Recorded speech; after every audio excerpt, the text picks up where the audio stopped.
Yeah, I think people could. I think people could let us know if they're comfortable with it. But I Mhm. remember many moons ago when I did train the trainer, people would actually record themselves, and it was a way of going back and seeing yourself Yeah, and doing reflection on that, and it was helpful. yeah, So I just put that on the table. right. Certainly in custom workshops, you don't do that because there's a kind of sanctity of and sacredness and safety of the story circle. But we will come and have a sort of consensus when we get to the actual story circle part. But let's move forward. So let me just pull up my slides. But while I'm doing that, we always like to check in and how you're doing. So let me just, yeah. And I'm going to cut and paste Corinne's ethical issues. And so I have to get those first. But yeah, so just to check in, going around the room, and then if you wanted to put in or just say them out loud, something you were thinking about around the ethics of digital storytelling, that would be great. And then we'll have a short discussion about that as leading in. Okay.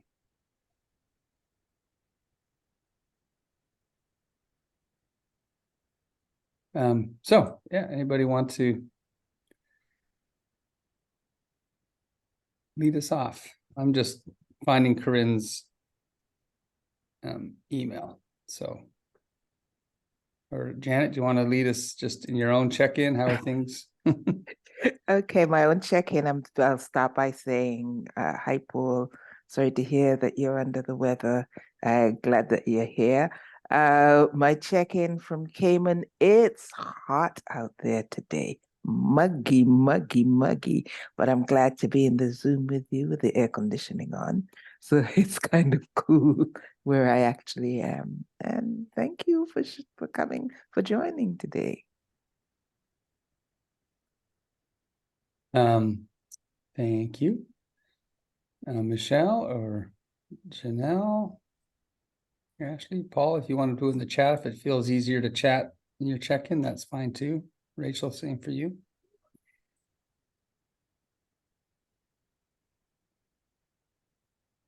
And again, I'm just putting in Corinne's very extensive. So it was too long, had to do it in two. So we'll get to these in a minute, but let's do check-in and then we'll see if we want to just stay with these. If these resonate, Corinne's ethical, we can use those as our references. So how are things with you, Janelle? Great. Hello. I am coming off of working in the hospital, so I'm a little sleepy, but I'm happy to be. And I have only, I think it's sunny outside. I go from hospital to car to house. And did you want us to share an ethical? Sure. If there's something if or you can put it in the chat, whatever.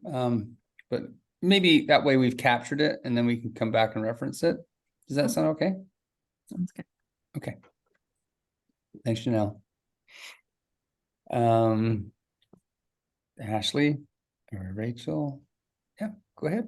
Hi, I'm doing well. I'm very sleep deprived. My little one is going through a sleep regression right now. So this is like the time of afternoon for me. It's 2 o'clock where I am. So this is the time, 3 o'clock is usually like my energy tanks a little bit. So, but otherwise I'm doing well.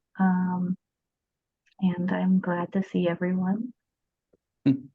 Well, we'll sort of front load this workshop, this session, and then and the lecture watch some stories in the second session. So if you doze off, you won't miss the story circle part. I'll do my best to keep the energy going. I can't do caffeine, so. All right, and thanks, Janelle, for sharing that. Michelle? Hi, everybody. Glad to be here. I'm thinking about you in the humidity. I'm very lucky to be in the Pacific Northwest where it's extremely dry. It's wet all the rest of the year, but summer's dry. And it's a beautiful day, and I'm just happy to be here. So thank you. Thanks, Michelle. Rachel or Paul? Hi. Oh, go ahead. Yeah. I wrote in the chat, but I'm doing okay. I had a biopsy yesterday, so it's a little hard to speak. Just a little sore and swollen, but okay otherwise, and very happy to be here and see you all. Thanks, Rachel. You. And Paul. Yeah, hi y'all. I'm doing okay, but yeah, like I said, not feeling great this morning. But I'll do my best to participate, and I'll definitely be listening. And I can, as requested, I can type out an ethical request for the chat to capture it, like you said, Robert. Okay, great. Thanks. Well, you know, this happens, you know, whether it's week 2 or 3, you know, life and the vicissitudes and our own well-being always is part of these workshops in the Zoomscape, for sure, in over 10 weeks. So we're here to support. And if it just feels you need to be an observer rather than a full participant during a session, it's totally fine to sit back and listen and just gauge your energy for the level of participation and come back stronger the next week. So thank you all to navigate through the things and meanwhile, Corinne is partying in Bastille Day. So at least one of us is out there having joyful moments. My check-in is, and I put this, and so Janet, and it's this book I found. Oh, I can't do it with the blur. Hold on. Yeah. I got to take the blur setting off. This book, how do you do it? Yeah, and it just, of course, I just love the quality. I just love the sort of writing and the color of the book. And I went, oh, that looks good. It was in literally a book section of a recycling building thing where you can buy old wood and windows and fixtures and things like that. It's called Urban Ore here. And I was in the book section. I found this. And I am digging into it. So it's a really fascinating look about how speech, if we use, right, can actually make us better writers, certainly storytellers, however. And so that's the little thing I'll just share, that I found a book, which I'm always excited when I find a book that I've been didn't know existed, or even the idea of vernacular eloquence.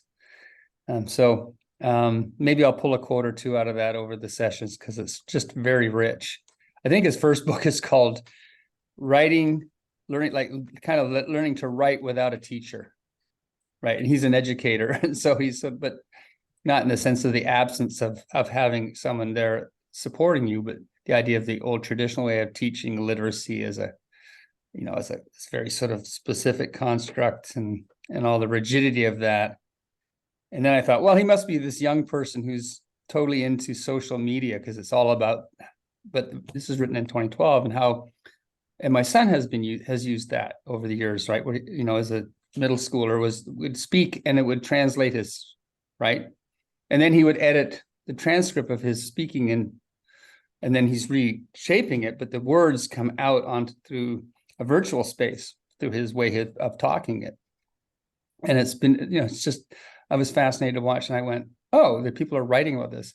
And then I find out that his first book was written in 1973. So he must have been so he's been around a long time, and I'd never heard of him. So that's my exciting news, that I found a book. And Janet went and found a quote in Amazon, and she was thumbs up and going, because his approach to writing and storytelling and education was kind of like where Story Center is at, right? We're not a formalized curriculum or pedagogy per se, and the rigidity of that. We want people to find their own voice in their own way as best we can, and help support that. So there you go. That's my exciting news. So how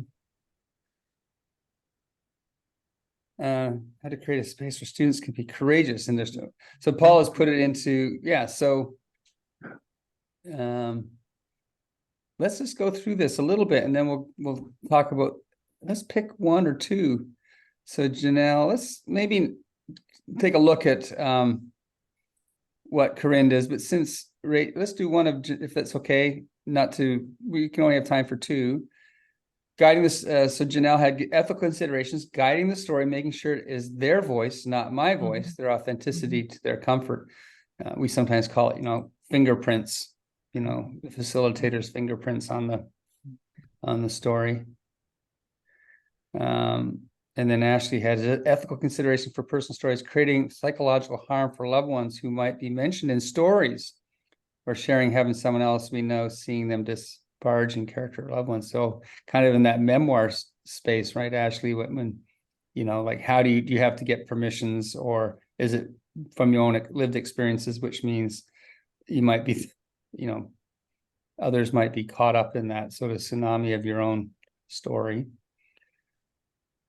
Bioethics, respecting people's experiences such as transplants, transfusions, and balancing others' beliefs, religious considerations. We'll talk a little bit about that as we set up the story circle. Yeah, and Michelle. Hi, I just had a question. What does that mean, transplants and or transfusions? I would love to learn more about that. Rachel, do you feel able to speak that through that? If you're up to it. Sorry. Yeah, no, it's fine. So this came from actually, so I'm a transplant recipient. And I've been told not to share my story because other people might not believe in that. So how do you balance, you know, respecting others, but also allowing people to share their stories? So certain people like don't believe in transplants or transfusions, it goes against their belief system. And so especially like in a place, maybe like a school, you know, where you sort of have to stay away from those topics, but how do you allow someone to tell their truth? So I guess that's sort of where my mind was when I came up with that. Mm-hmm. Yeah. Right. Well, one person's truth is ideologically or in the belief system is opposite or counter to the person in the room. And that's an interesting one. We can't necessarily unpack that in this short, but we will talk about that in week 9, where what happens when you have 2 people in a story circle that are coming from 2 different, you know, very far apart, and can create this tension and safety. And maybe one is of coming from a place of a power place of that, and the other one is coming from a lesser known but just as significant. So this idea of balancing that, and that's a good one. And I hadn't thought about it in something as in the specificity of transfusion or transplants that goes against someone's religious beliefs in some kind of medical intervention. But there you go, especially for doing health stories. And Paul, piggybacking on what has been said in conversation last class, create safe spaces where students can be courageous in their storytelling, while also knowing we will build toward an event, semi-public sharing celebration. Oh man, you guys did put some effort into these. These are really good. Janet, do you feel, I mean, and there's Corinne's are very extensive. We'll capture these and maybe bring them back so we can have this bit of a laundry list for not week 9, so it can be driven by some of these if we don't cover them all. But Janet, any of those? Yeah, this is a lot of resonance, because in another space I'm actually working with a group that's been in a cohort for a year. And these are the issues we're actually discussing. What do we mean by courageous spaces? What do we mean by safe spaces? Why have people dismissed safe spaces? No such thing as a safe space, some folks say. It's a courageous space, and then you can discuss how you build that. If it's a safe space, nothing's gonna happen in it. So you're kind of bringing all this up for me, and also, where is the duty of care in those situations? What is the role of the facilitator? What's the role of the participants? And how do we actually articulate those things? Do we articulate it prior to convening? Do we articulate it while we're convening? Do we give serious thought to designing containers? Because I'm actually working with a container that's been in place for a year, in which some of the design issues were not thought through. And it's difficult to go back. What I can say from experience in the moment now, that it's difficult to go back and co-create, and it's difficult to remediate when things begin to go awry. So this is the lesson I'm actually learning in real time experience. So my thoughts are very much what I would speak. We'll speak about this later, but I think my thoughts are more like questions. How can we be intentional in these situations? How can we be intentional with our design? What are the things that sometimes get left unsaid that maybe we could have said, even if we're uncertain, and say we're uncertain early on, so that we at least begin to bring the materials to the table for building the container. So that's my response at this point. Paul, this idea of safe spaces, you brought that up in your consideration. Do you have anything that, and Janet was speaking to those to some extent, that, I mean, the idea of safety, I was trying to thread that through all the things put in the chat so far, and I can sort of see the safety, the idea of sharing permeates through all of the considerations.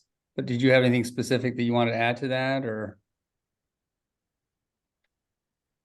I don't think so, but I really appreciate Janet, what you just shared, and curious what other folks think. But yeah, I don't know. It's creating like community agreements and like that whole process that that we go through, or that a lot of facilitators go through. I've definitely experimented with and continue to experiment with, and am yet to feel like I have a system that I really, really like, and it will, I don't know, I'm always changing it.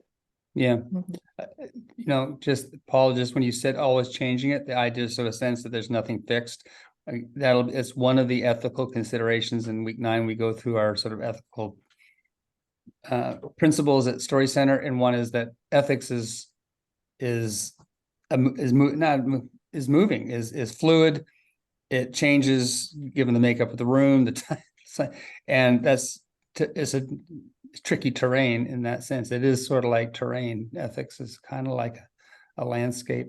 And I think Janet touched upon it, not to answer all of this exclusively or in depth, these really, really, really good considerations, this idea that creating, sometimes I think we think it's once we have people in the quote unquote physical space or the Zoom, we create the space then, and it might be too late at that point, right? Depending on who, right?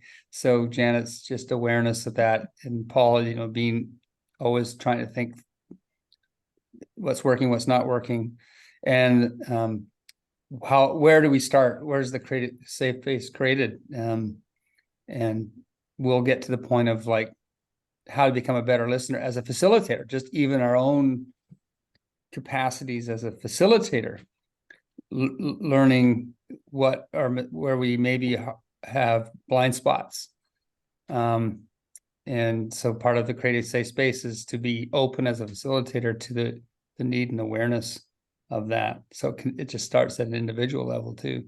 I will anecdote one thing, which is I was working quite a while ago now up in Calgary with a research project with this faculty of social work at University of Calgary on homelessness. And it was with a group of women who were in a program, so already in a program, had literally, quote unquote, agreed, however what they agreed upon and why they agreed to be part of this research program of what is home, very sort of broad question.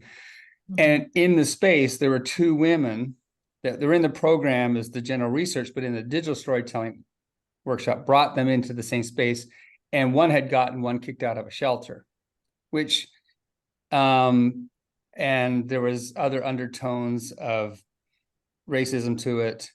And so that it's almost like the enemy, when your safe space is the shelter and it's been removed because of someone tattling on you or whatever it was, that wasn't right, that you're literally in the room with the enemy.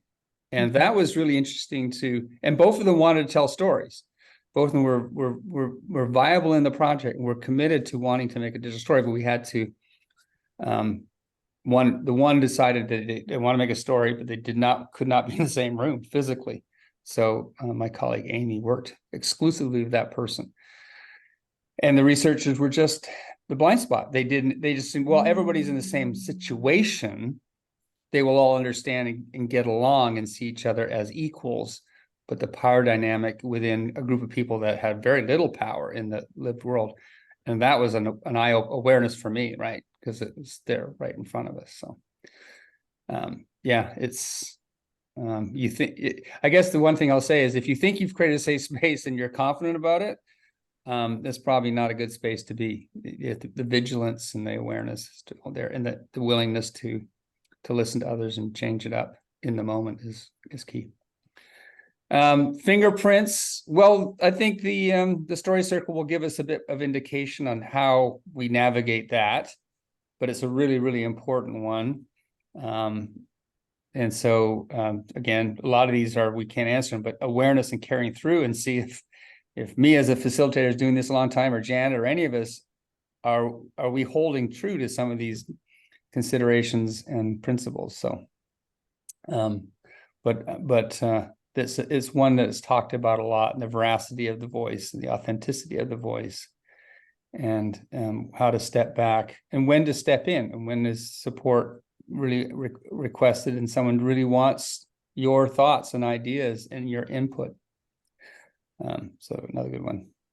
So let's go to the story circle and get that going, because I want to have this really block of an hour with your stories, and each of you having an opportunity to facilitate and lead one of your storytelling colleagues through a story circle session. Janet just added something around. Is this about the fingerprints, right? Yeah, this is about the process, making a distinction between process and program content, but don't make a distinction so you're dealing with them separately all the time, because they're always influencing and shaping each other. But being aware of them, it's not I'm just here to do this. The how is just as important as the what. Mm-hmm. And as we lead into the slides, it made me think of some of the that I've been taught over the years working in communities that necessarily are not my communities by any means, that and how to navigate and be part of that process and be invited in as a collaborator. And there's all sorts of interesting work in the research and participatory action research and all that around co-design and co-management. Yes. And it's really got quite advanced. And mine is more about sort of in reflection back, and it doesn't mean it's 100%, but when there's always something in the screening, and I know, or that person knows that I've had a significant influence on their story, however that manifests itself. But in the end, they own the story, and they give, maybe, as we all do, appreciation for the efforts of this and that, but they put them, and they're like totally, they see it as their story. And there's something in that sort of relationship and the collaboration and the trust that if what I'm giving is only in service and consider of that person and their story, and they're hearing it as unique to their own needs, and it's not just some kind of like stamp of that Rob's aesthetic, or right, and they can distinguish the difference between like service and support versus how to do it, and this looks better or this sounds better from us, an aesthetic.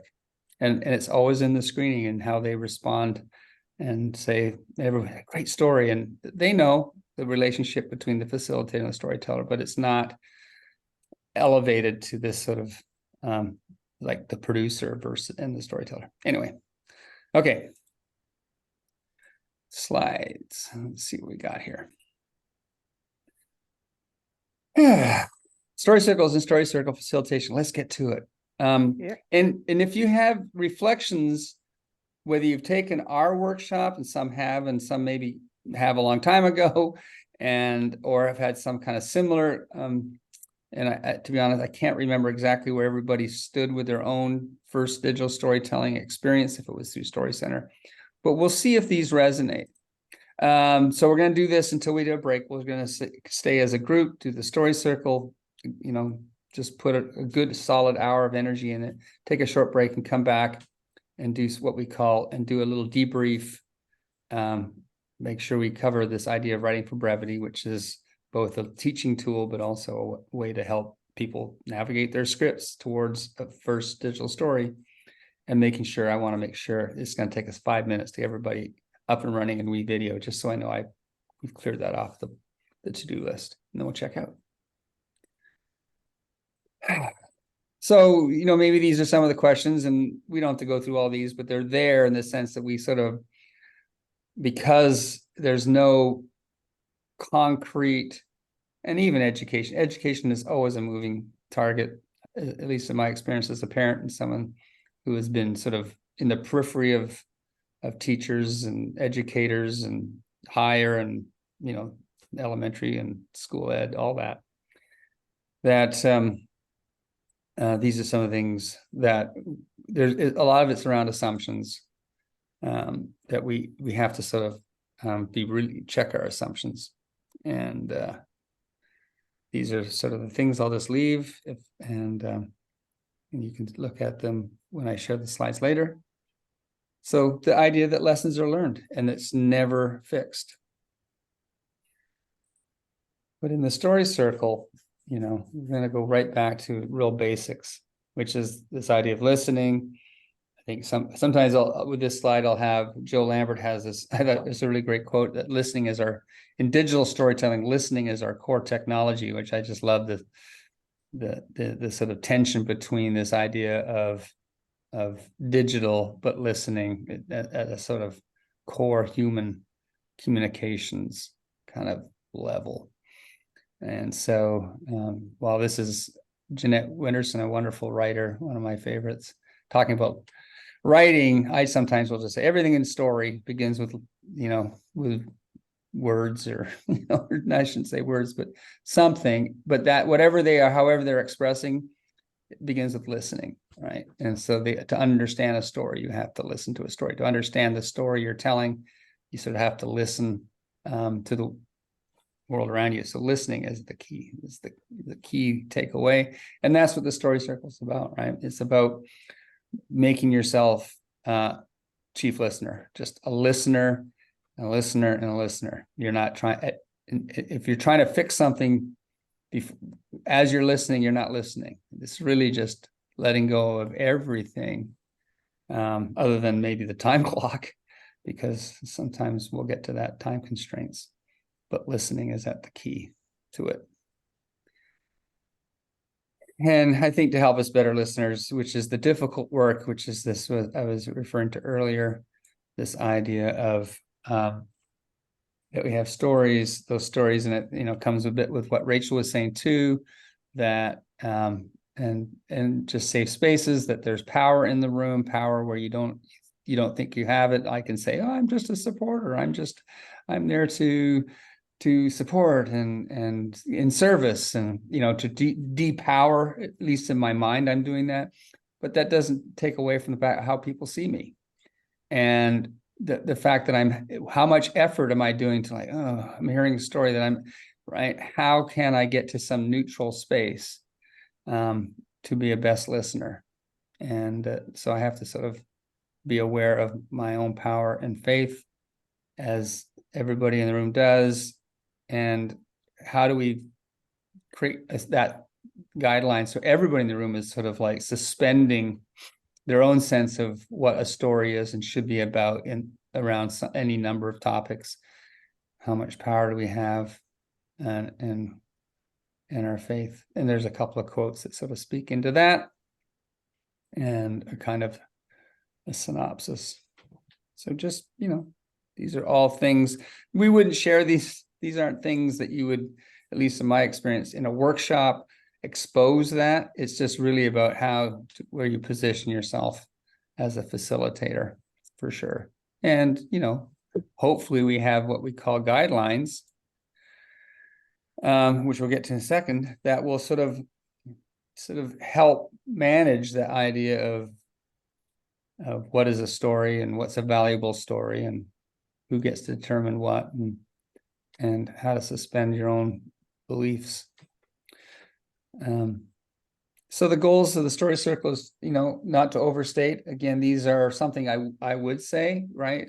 Wouldn't be as scripted as this, but I might talk about how the story circle, like, not to overstate what will come out, because if you set up expectations that at the end of the story circle, you'll know your story and you'll know exactly what the story is about, and how many, right down to the word count.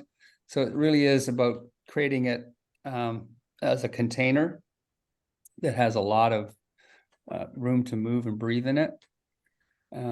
So the goal is to just get people moving in a direction towards their finished digital story, trying to make sure everybody is heard and seen, and assess the relative, as a facilitator, where people are with their stories. And sometimes people will have a script already worked through, and they might, and others like, I was too busy, I didn't have time. They might not even say that. They'll just already start to shut down because they haven't been prepared. They're not prepared.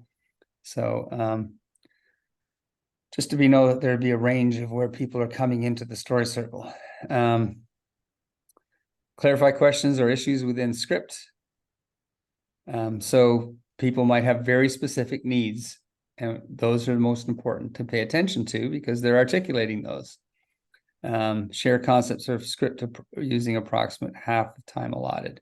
So that's just some kind of time management. We'll get to a little bit about when we debrief some of the experiences, what we do in this story circle about, where's the attention, and if each person has 12 minutes to share their story and get feedback, is it 6 and 6? And there's no formula there, but we want to make sure that people get to share what they want to share, and that they have been listened to, and there's some way that they have of acknowledging that they've been heard. And that can be just like, they're ready to move to the next step, and it's like, and you tell them that this is wonderful. You are so ready to move to the next, to record or something like that, then they know that there's not a lot that they have to do, but just responding, always having some kind of a response. And expectations for giving feedback. Remain attentive to each storyteller. So keeping the energy throughout. Don't let it lag. And just focus, again, as I said, on the needs of the storyteller rather than, and that's right out the gate, that addresses some of that fingerprints, right? If the storyteller is asking for specific needs, that's what you respond to, and anything else starts to drift into, what you feel is their need. and you feel yourself drifting into your own narrative, then the fingerprints are happening.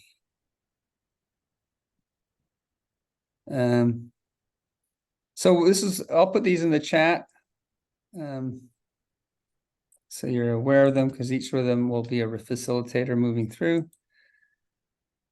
So you don't have to memorize these, but there are responsibilities, and they're not like a checklist. They're always sort of moving through, and we'll present the ground rules. You won't have to do that. So it's mostly about just holding space, managing time, keeping the feedback focused on the storyteller, that stuff. And the final thing is the ground rules. So if you've been in our workshops, these are pretty standard. They've been around for a while. And I'll also put those in the chat. Does anyone have any questions as you read through those? There's a chat. Okay, so here's the responsibilities.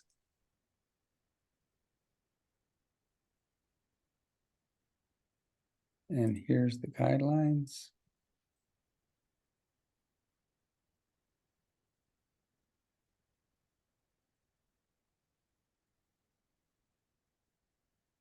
And we'll model some of this. Maybe Janet, one of us will model it first. I don't know. We can see how that goes. But so really, as we move into the story cycle, what we're asking is, and I can stop these for now since I've shared them, is one person will be like sharing a story idea, whether it's some prompts or, you know, whatever's been, you're moving into this program, this workshop as your own story to make. And then each of you will have a chance to facilitate one of the storytellers, and we'll do it just as this one group since we're small enough today.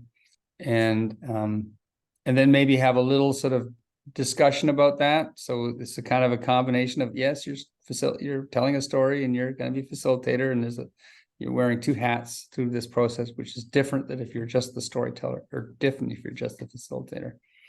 And then after we get through everybody, we'll take a break and just come back and just have a general discussion about the story circle. Does that sound okay? Yeah, Michelle. Is this an okay time to ask a specific question about one of Yes. the things? Okay. On the responsibilities, it says to ask the storyteller what kind of feedback they like. And I had a thought that perhaps somebody's maybe never gotten feedback before, and they may say, I don't know, did you like it? You know, if that, you kind of get a feeling like the person shuts down, should you suggest different types of feedback that there are? Yeah, so it's a good point, because some of these roles and responsibility I wouldn't necessarily articulate in that way. So it's like always about how you speak that. So you know, man, what was that? Was it in the? It was under the it was the first one you sent, the facilitator responsibilities. Oh yeah, okay. I'm just Would looking you at. like feedback on your story? Would you like, Yeah. you know? Oh, What I kind might of say something feedback would you like, like? you know, oh, if we start first with an affirmation, so it's never like, hey, so what's the feed? So, you know, starting with an affirmation, and that's like, how can we help? Yeah, very Is there more anything, open-ended. right? So much more, right? Facilitation or feedback is like, yeah, it's not. So it would be more like, you know, is there any questions you have, you know, to us, or what would be helpful? Got it. But yeah, sometimes the thing is to keep them talking, right? Because usually sometimes when they first say something, maybe it's just coming, you know, there's nervousness, and it's like there's a way of sort of saying, or you've picked up something that says, whoa, I loved it. Affirmation, I loved it when you were talking about this. And before you even get to say this, say, well, that's because, right, they just pick up. So you're now in a conversation. So you might not even have to use that question, like some kind of, is there any help? But usually it's like they've sort of finished, and you can sort of feel that they're like, that's all I have to say right now. And they're looking for something like a response. And so sometimes like, it was wonderful. I love this. What would be helpful? Or is that the first time you've ever said those, you know, told anybody about that situation? I was taking notes and I need to keep reading, but do you ever at that point say, does the group have anything to share, or does that come later? No, then sort of like opening it up, because, you know, we don't want it to be just one-on-one with the facilitators. Like, does anybody, so if they say, did people understand this, or was it too long, or did you understand what I was saying? Like, that's a general question that anybody like can, so I do, you know, you open it up to the group. It's like, does anybody, go ahead, Janet. Yeah, Michelle, I was going to say my mental picture or image of facilitating in Story Circle is being guide by the side rather than stage on the stage. Stage on the stage. And guide by the side is literally, I'm picturing myself sitting next to the person who has gifted the story to the group and helping that person or supporting that person in managing the feedback.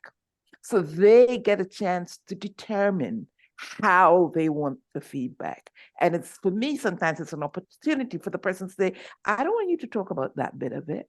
I want to focus on this bit over here. Or can I have feedback on this bit because I'm not really sure? And sometimes I actually articulate it, you know, would you like feedback? I'm really asking that because I would like you to co-manage, co-facilitate the feedback yourself. So that you are helping people in the circle focus on what you want them to focus on in the story. And Thank you. for me at least, sometimes I use it as a way of empowering the storyteller and the story owner to manage the feedback that's coming at them, so that people aren't all over their story without them putting in the guardrails. And Paul, to that, and again, because Paul, you're a unique situation working with students that maybe haven't been in empowering situations, and finding different techniques and ways, having this idea of a list of things they might want to see help. So your own experience as a teacher, as a facilitator, right? That there's a consistent, you start to build a repertoire of what doesn't matter. There's always people that need support in this. Some of them are very tangible, like it's too long.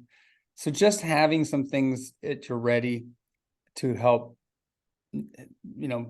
in the moment, say that that these are probably things that they're thinking about in their own, lack of confidence or moving forward. So I like that idea of in certain situations, and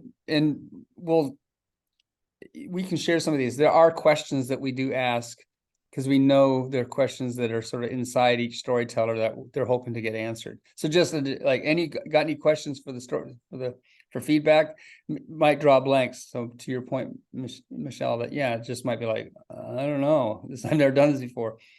So, having a couple of things at the ready, so something like, is this the first time you've ever told that story? All right. What does it feel like to read it? And, how does it sound to you? How does it feel to you to share that? Just to get them, well, it felt kind of good or felt weird. And you say, oh, weird. What way? Right. So it's a little bit of picking away at the edges a bit.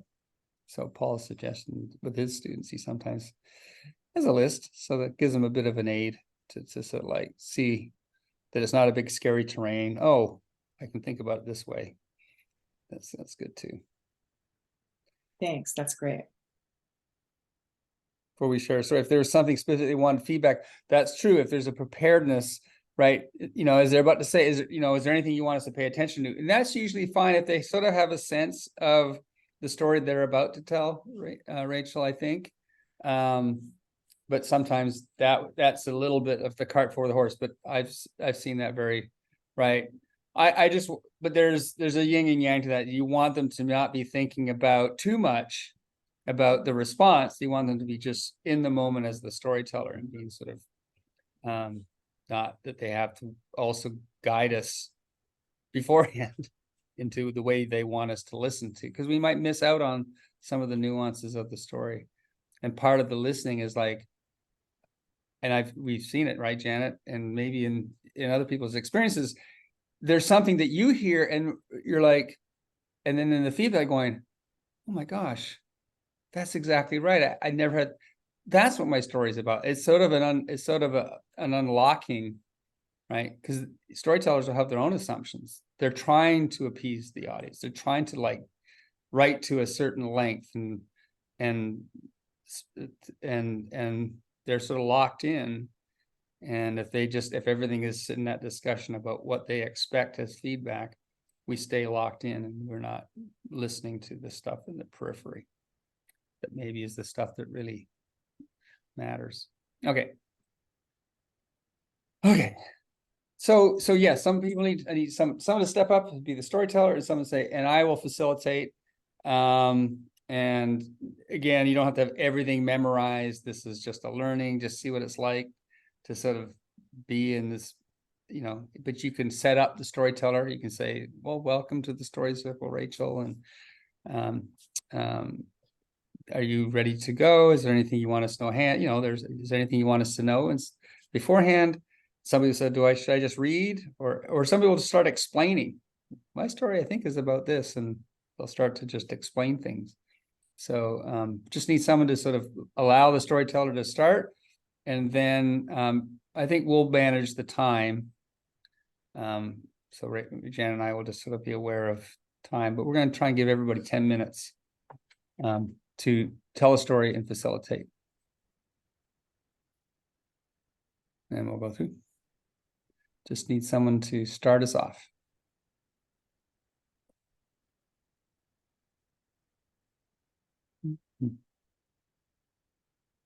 That's the first, and this is what happens in the story circle.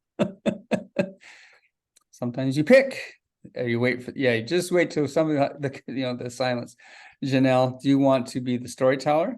Sure, I'll be the storyteller. And does anybody want to sort of welcome Janelle into the story circle? And we know the guidelines that we're going to work with. We don't have to repeat those, and just be the sort of the chief listener through this one.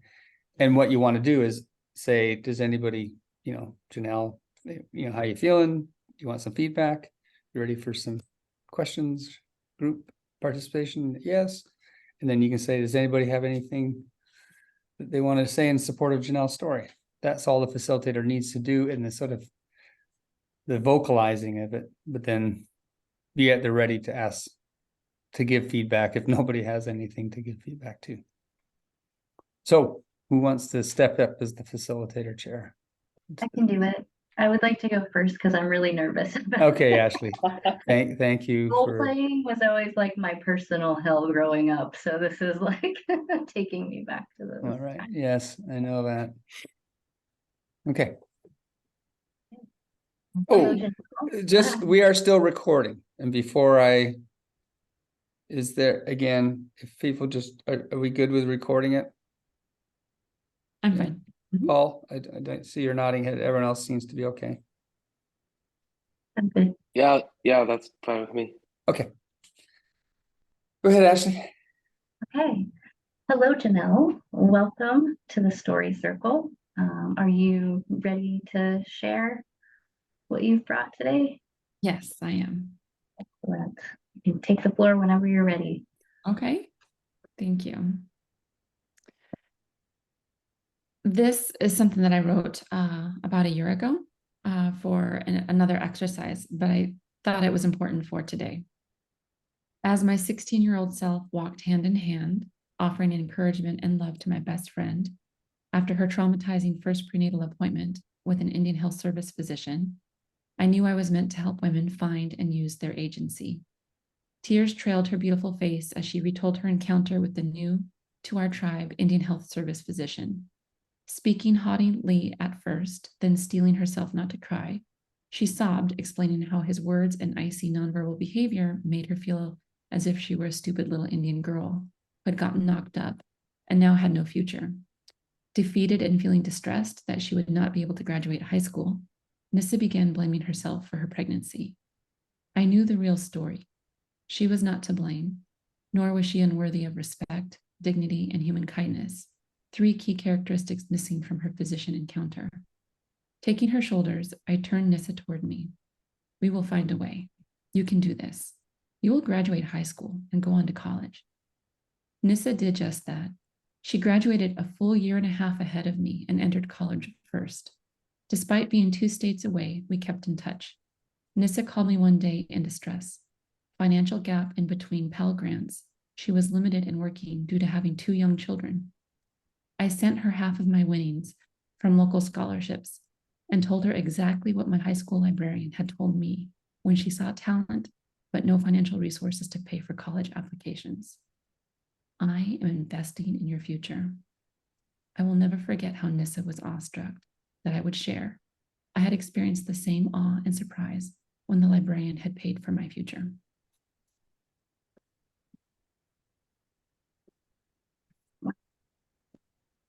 Thank you for sharing the very powerful story, the way that you delivered that. Is there anything specific that you are looking for commentary or feedback on today from our group?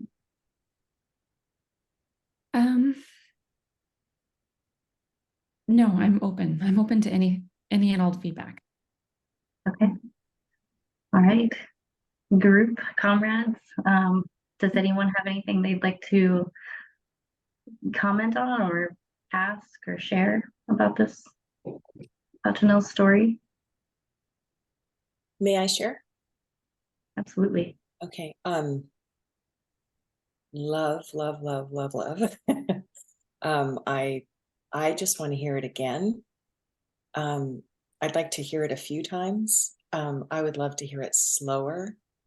I felt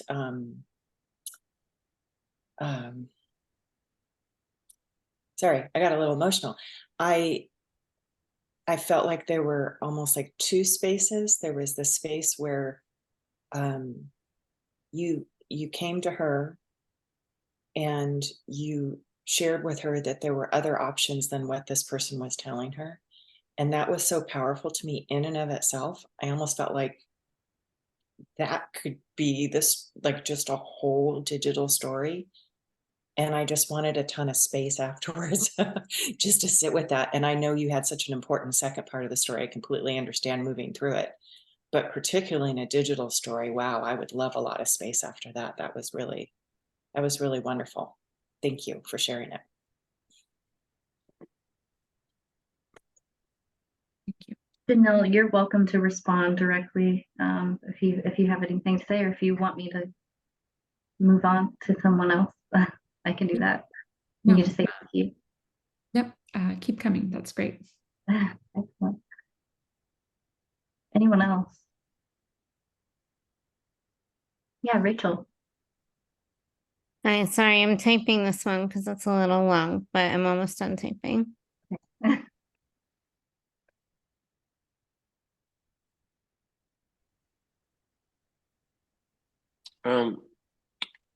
While they're typing, I could just say I just really appreciated you sharing that story, and it felt like a really good example of how you can tell a story about someone else, but that it's not I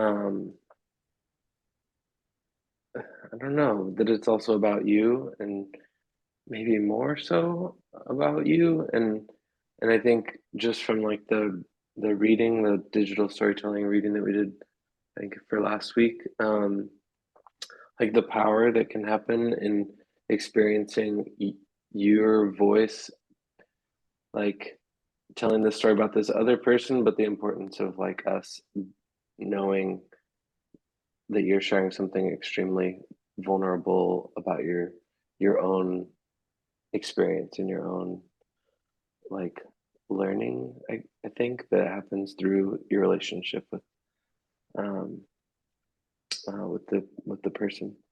So thanks for sharing. Thank you. Thank you, Paul. And I can read Rachel's commentary in the chat. Janelle, your story was beautiful and powerful. I love the way you described what you were seeing, tears running down her beautiful face. So moving. I felt like I could have been there through the imagery. I'm wondering how you felt when you shared your scholarship earnings with your friend to invest in her future. Pride, maybe, compassion. Beautiful story. Thank you for sharing. Thank you, Rachel. The part that was hard for me to read was at the end, was the circle that, that we're teenagers, like I think we're 18, we're about 18.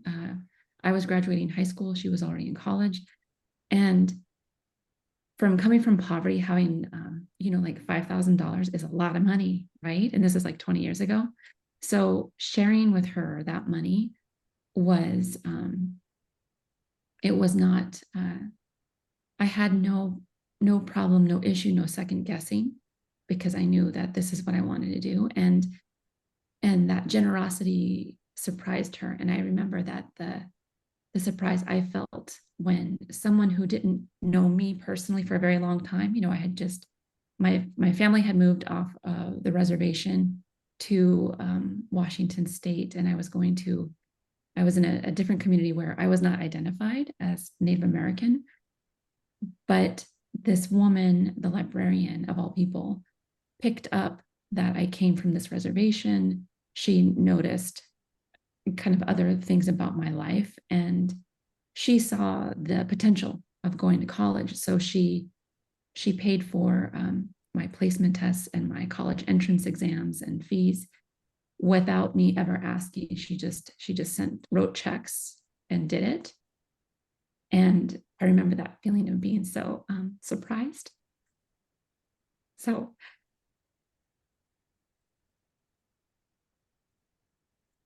again, like the hardest part. It used to be the hardest part was the physician part, but now it's more definitely with maturity and understanding that it's the generosity.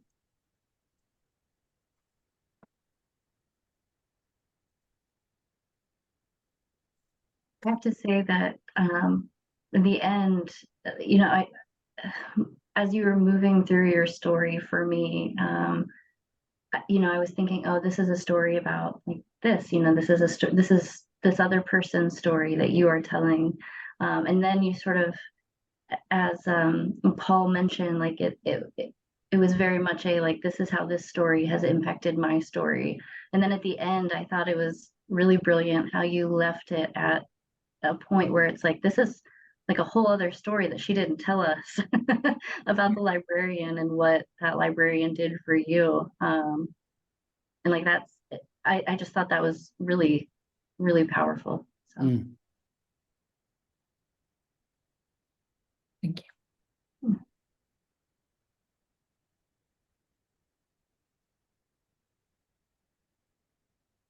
So I don't know where to go from here. Oh, Okay, it's my just sense.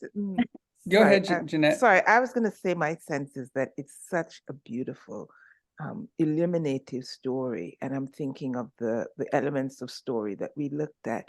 That turning your friend, I literally see you turning your friend towards you, looking in her eyes and saying, "We're going to get through this," and that's a moment. And then there are all these other moments throughout the story. It makes me think of a Russian doll. It's a tiny moment, and then another one, and then another one. And it goes from an emotional moment through to material exchange and that generosity. And it's like illuminated at every layer. It's beautifully done. Thank you. Thank you. Originally, I meant to write this as the why I became a midwife. And it changed as I began thinking about it and writing it. The intention was, why did I become a midwife? And this is the first story of that. But then as I processed it, more came out, right? And so you don't get that I became a midwife from this. This is just a separate part of it, right? Yeah, there are a number of moments in this one.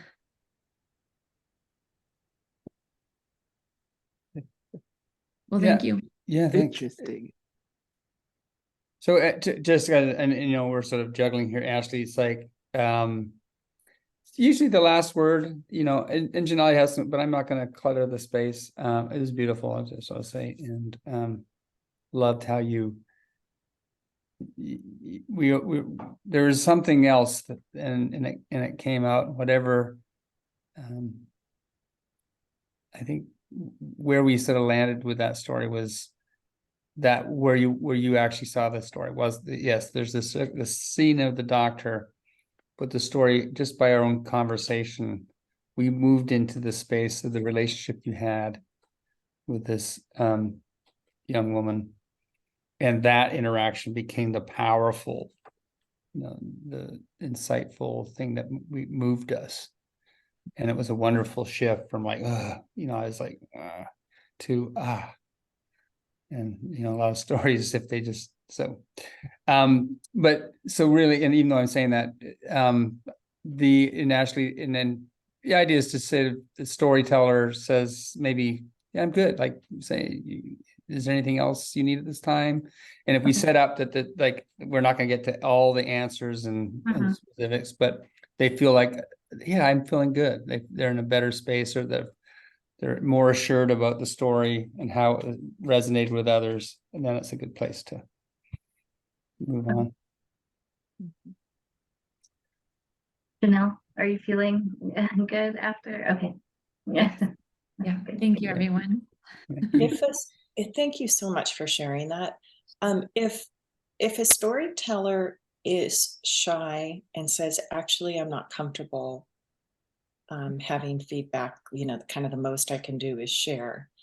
Would it be appropriate if you wanted to share at least just very positive feedback to maybe make some notes for that person on the side and give it to them privately?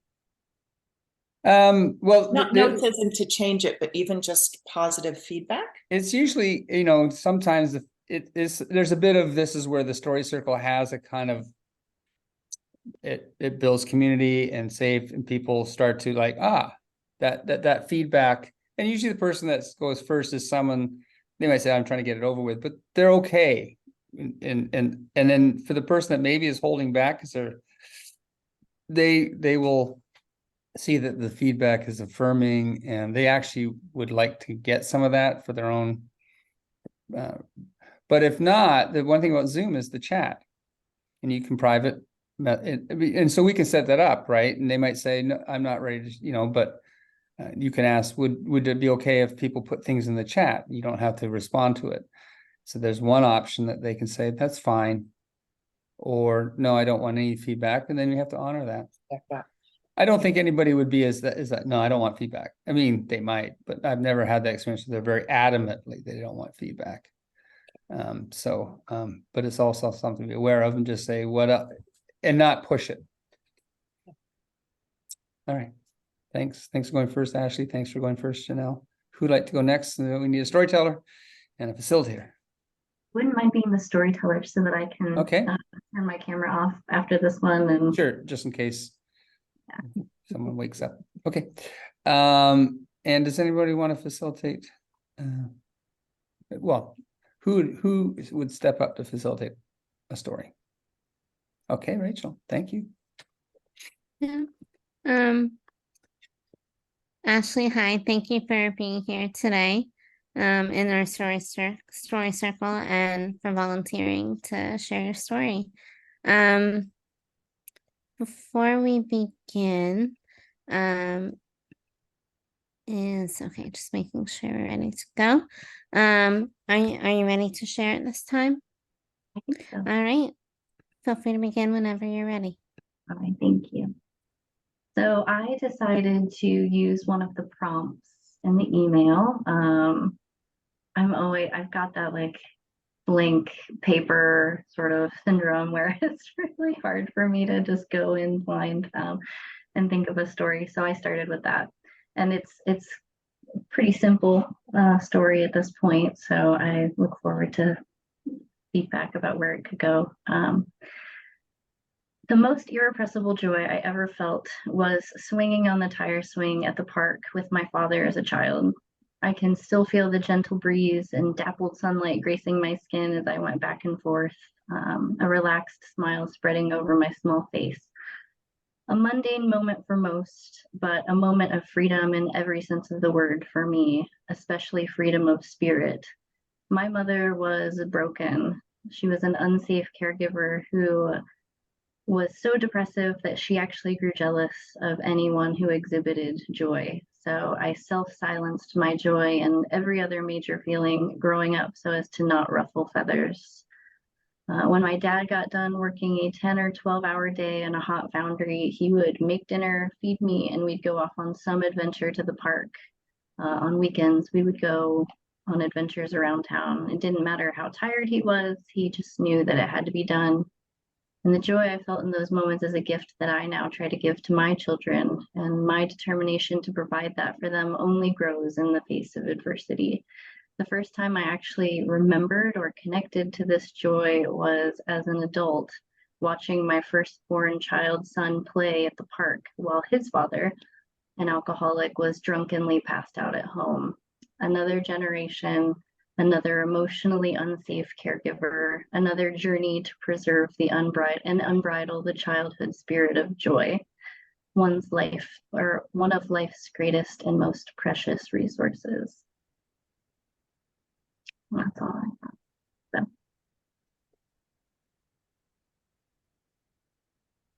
Wow, that was beautiful.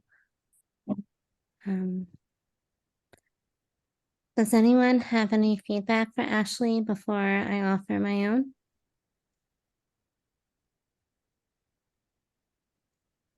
Okay, well, I will start us off then. Ashley, I just thought your story was beautiful. I loved all of the imagery and the way you incorporated your senses, what you could feel and what you could see. I thought that was a really beautiful way to express your story. And I think going from your past and now your present. I think how you brought that in was really nice, the way you did that. Does anyone else have anything they would like to add? If you're feeling shy, you can put it in the chat.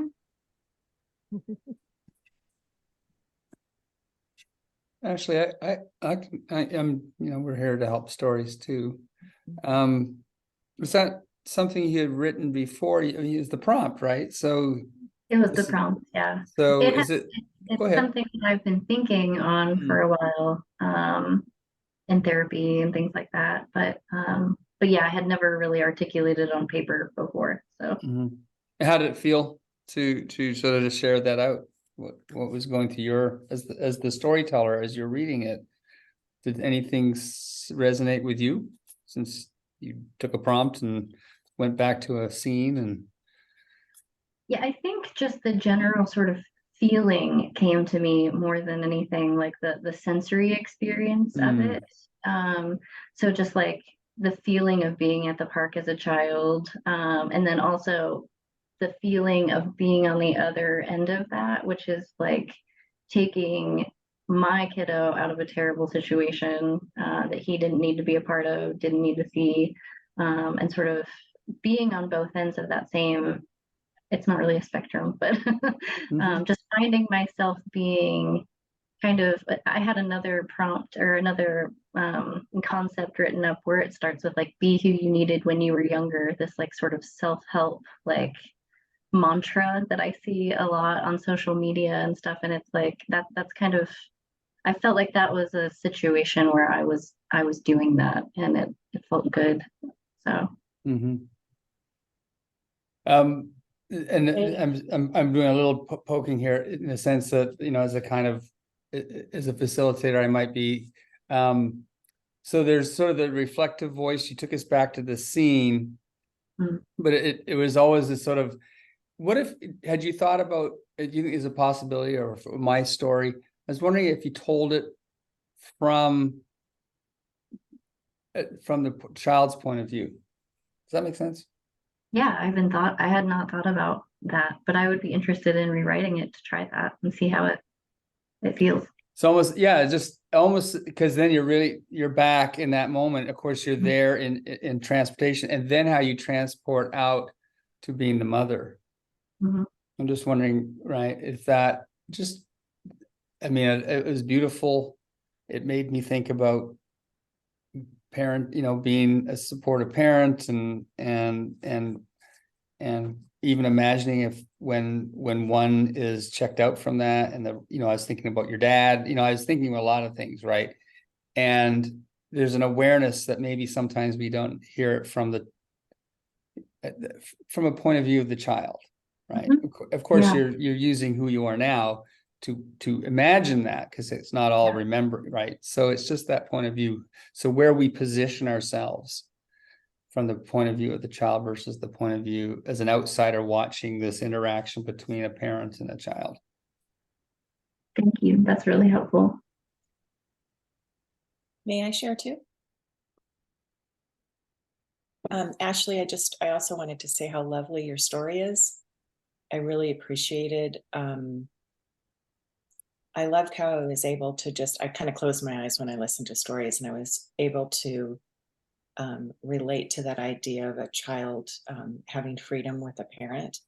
And then when you took us to this space where you really explained why that even meant more to you because you didn't have it with your mom, it was taking something that was very sort of universal and then specifically taking to why it meant so much to you, which made it more profound to me.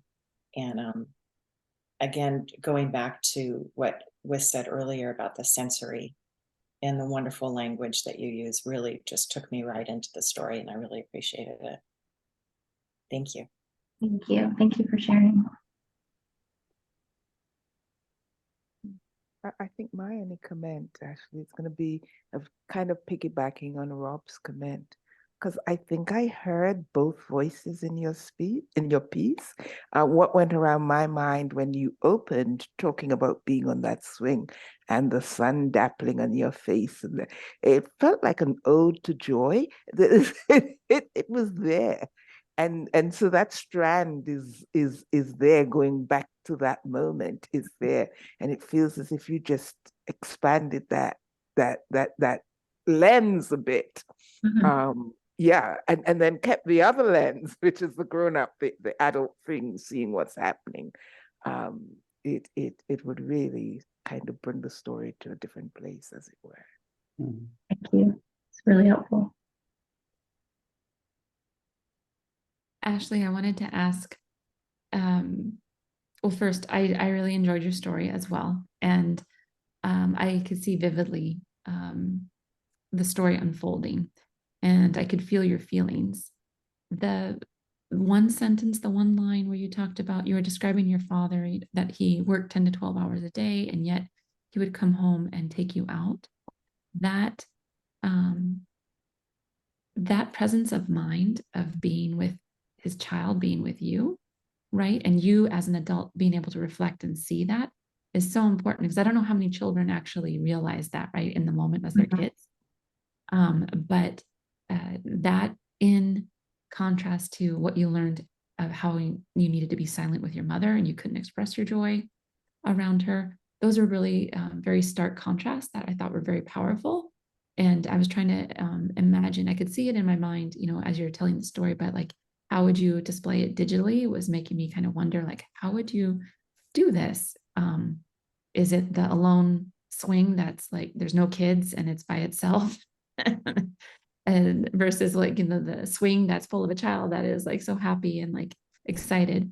But then I wanted to ask, aside from the parallel with your father providing that joy and being present with your child, I also wanted to know, do you two have to work? Like, are you two have to schedule your life because you're so busy, and then you have to really be very present with your child like your father had to, like there was this responsibility that your father had to the family, and then also maybe if there was that parallel, bringing that into it again, because as a listener, it's it creates a connection of, wow, I'm a hardworking mother too. Like, I do 12-hour shifts, and yeah, it really does take a lot to be patient and have me presence of mind to be there with my kid for another 2 to 3 hours when I just want to go to sleep. Like, that would be something. I wonder if that had been a part of your experience, if you brought that in, if that would just kind of help round out the story a little bit more. No, that's really helpful. Thank you. Because I do work full time, and especially when, thankfully my partner, his father he's in recovery and he's doing very well, and it does have, hopefully a good ending. It's certainly good right now, but yeah, during those times of active addiction, like, it's survival mode, and you're working 40 to 50 hours a week, and then like Friday night, they're checking out, and you have to step up to bat, and in a big way for your kids. So yeah, that definitely feels like a connection that I did not articulate in my story. So thank you. Something, Yeah. oh, go No, ahead. no, you go. I've already spoken. Sorry. Well, I was just gonna say, briefly, like, going off of what Janelle was saying and what Robert was saying, about like the parallel stories from your childhood and then from your adulthood.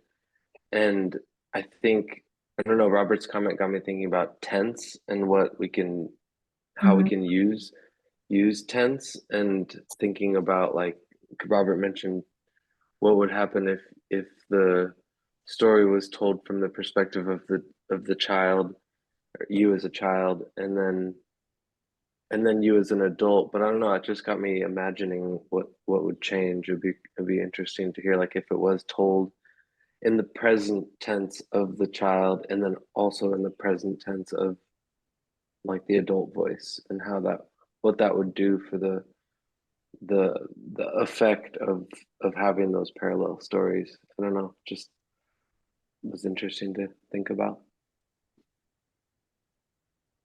Yeah, that was when Robert mentioned that, it was a puzzle in my mind that started kind of going off of like how like what would that look like? What would that sound like? And how would I sort of weave those two together? So that's helpful. Thank you. We should, sorry, Rachel, we should move on. And we'll debrief this. I think we're going to say, I'm just checking time and I was looking at what we're doing in week 3. So just a little heads up. We'll stay in the story circle because I think there's some both rich feedback to the stories. These are going to make the stories you feel as storytellers. And I'm really enjoying the insights and the awareness of everyone in the room from their own listening. So does that sound right to you, Jan? I think we should just, the other things are easily caught up and easily just addressed even in follow-up email. But let's just stay with this and see where we land, because I want to make sure everybody gets the same attention as the other first 2 got. Yep. But we should, Rachel, not to jump in, but we should kind of wrap it up for Ashley. Okay, Ashley, I'm not sure if you saw, but there was a comment in the chat. It says, do you remember anything your dad said to you to protect you and make your world rich with childhood? Just something to consider. I want to thank you again for sharing your story, and thank you all for your rich feedback. Just in summary, I think we were talking a bit about voice and tense, active versus passive. Who's telling the story? Obviously you, but would it be from your voice as a child or now as an adult? I think a couple other people mentioned the idea of almost the juxtaposition between the relationship with your dad versus your mom. And I believe there was some other feedback as well that you had mentioned. So I'm happy. Thank you again for sharing your story, and for the sake of time, we are going to continue on in our story circle. And feel free to contact, if you would like any additional feedback or help. Thank you. Thank you. Thank you, Rachel. Do we have a volunteer to go next? Oh, there we go.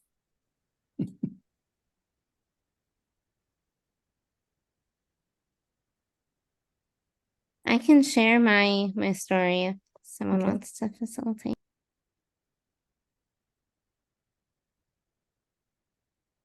I'd be happy to Thanks, have Paul. a go. All right, off we go. All right. Well, Rachel, thanks for stepping up to, let me see, I'm on my phone, so okay. Yeah, Rachel, thanks for stepping up to share next. Excited to hear what you've been working on, and then we'll move into some feedback. So if you are ready, you can go ahead and get us started. Thank you. So I actually came up with 3 ideas for a story, and they're ideas. They're not written as the story yet. So I'm going to share my idea for my story about my service dog, but it's not written as far as it would sound as the story. So I have a few ideas to start this story, a few different places. So I'm interested if anyone at the end would have feedback about, the different places I'm thinking of starting. So I could start with my mom and why I applied for the service dog. So shortly before my mom passed, we were at a mall, and a service dog nuzzled right into her belly. It's like the dog knew that my mom was sick and was telling us that the pancreatic cancer had spread to her liver. My mom was a dog whisperer and my carer, and I didn't know what I would do when she was gone. And so if I tell it from this way, I can circle back to when McQueen and I visited her grave after he and I were paired.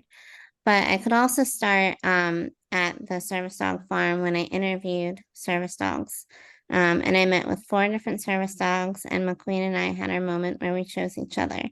He kept his distance from my wheelchair. We didn't have to worry about running over his paws, but he wasn't too far to where I worried I couldn't reach him. He is perfect. At the end, he jumped up on my footplate and gave me a hug.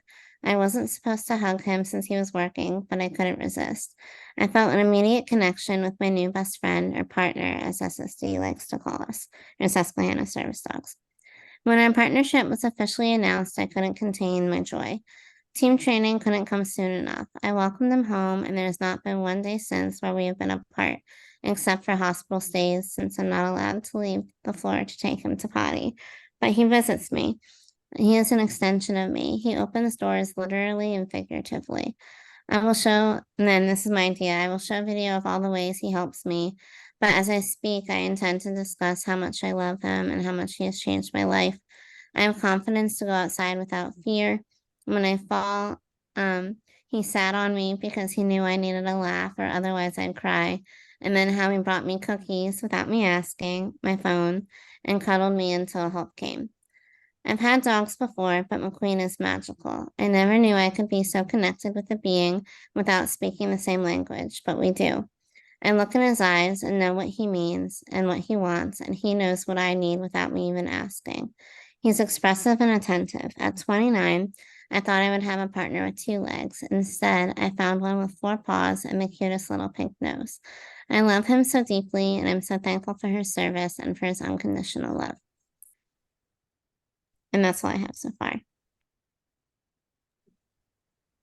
That was great. Thank you for sharing that story.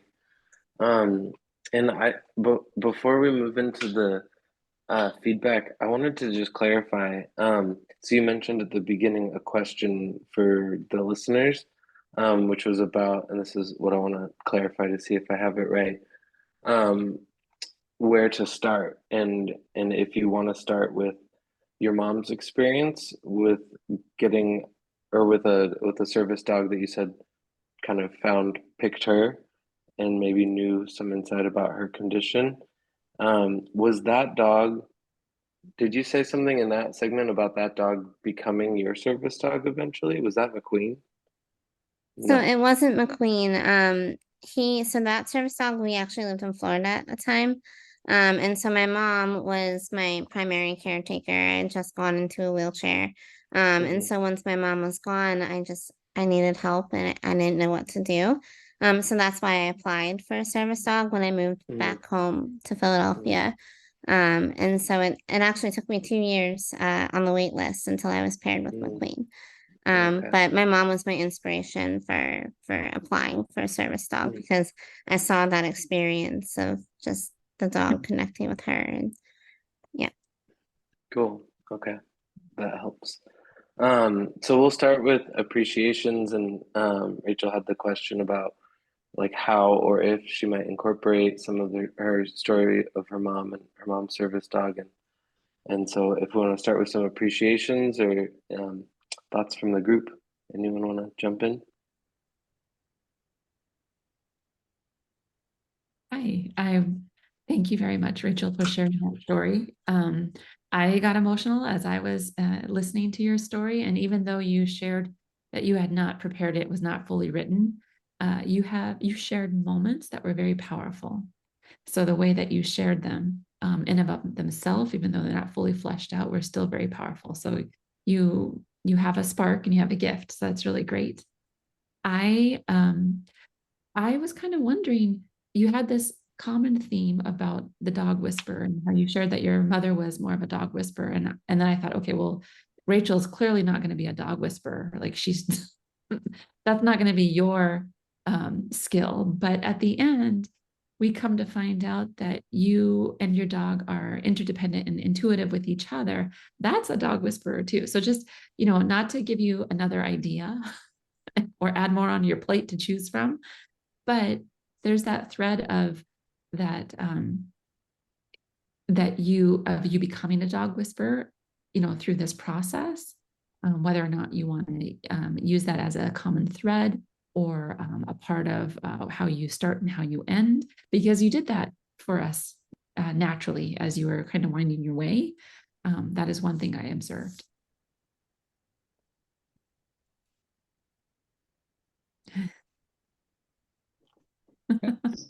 Can I piggyback on that? Because Janelle, there was something about your story, Rachel and Janelle, I think might have, that I was kind of trying to think about, because I loved it. And I think maybe Janelle was saying, you're talking about these things, and I saw smiles.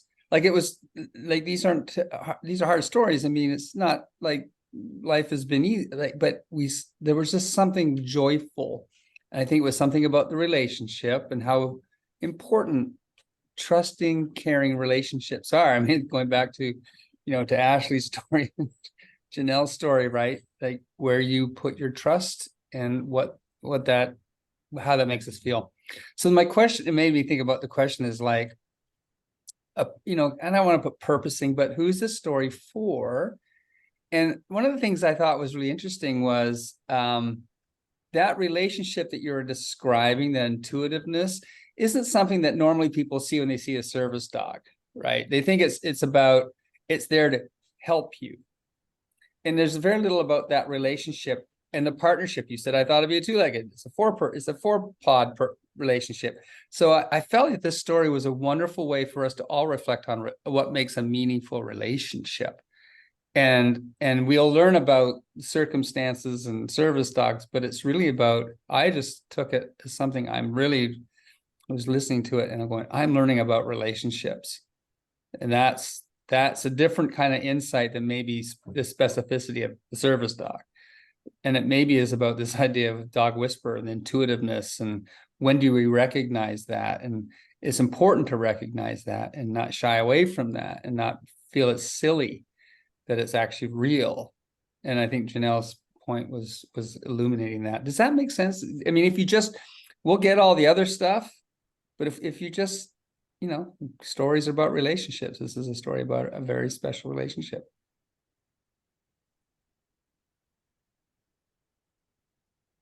Rachel, I'd also just like to add, it was just like holding back a huge smile the whole time. I so enjoyed your story, even though I know it wasn't formally written out. And also, I just want to reiterate that I wanted to hear a lot about the first story too. So that doesn't help you in making a choice. But boy, I think they'd both be really wonderful digital stories. And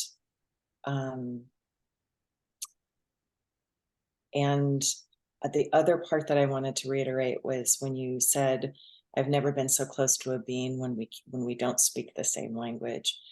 And I think a lot of us who've loved non-human animals will just relate to that so much. And thank you for sharing. Yeah.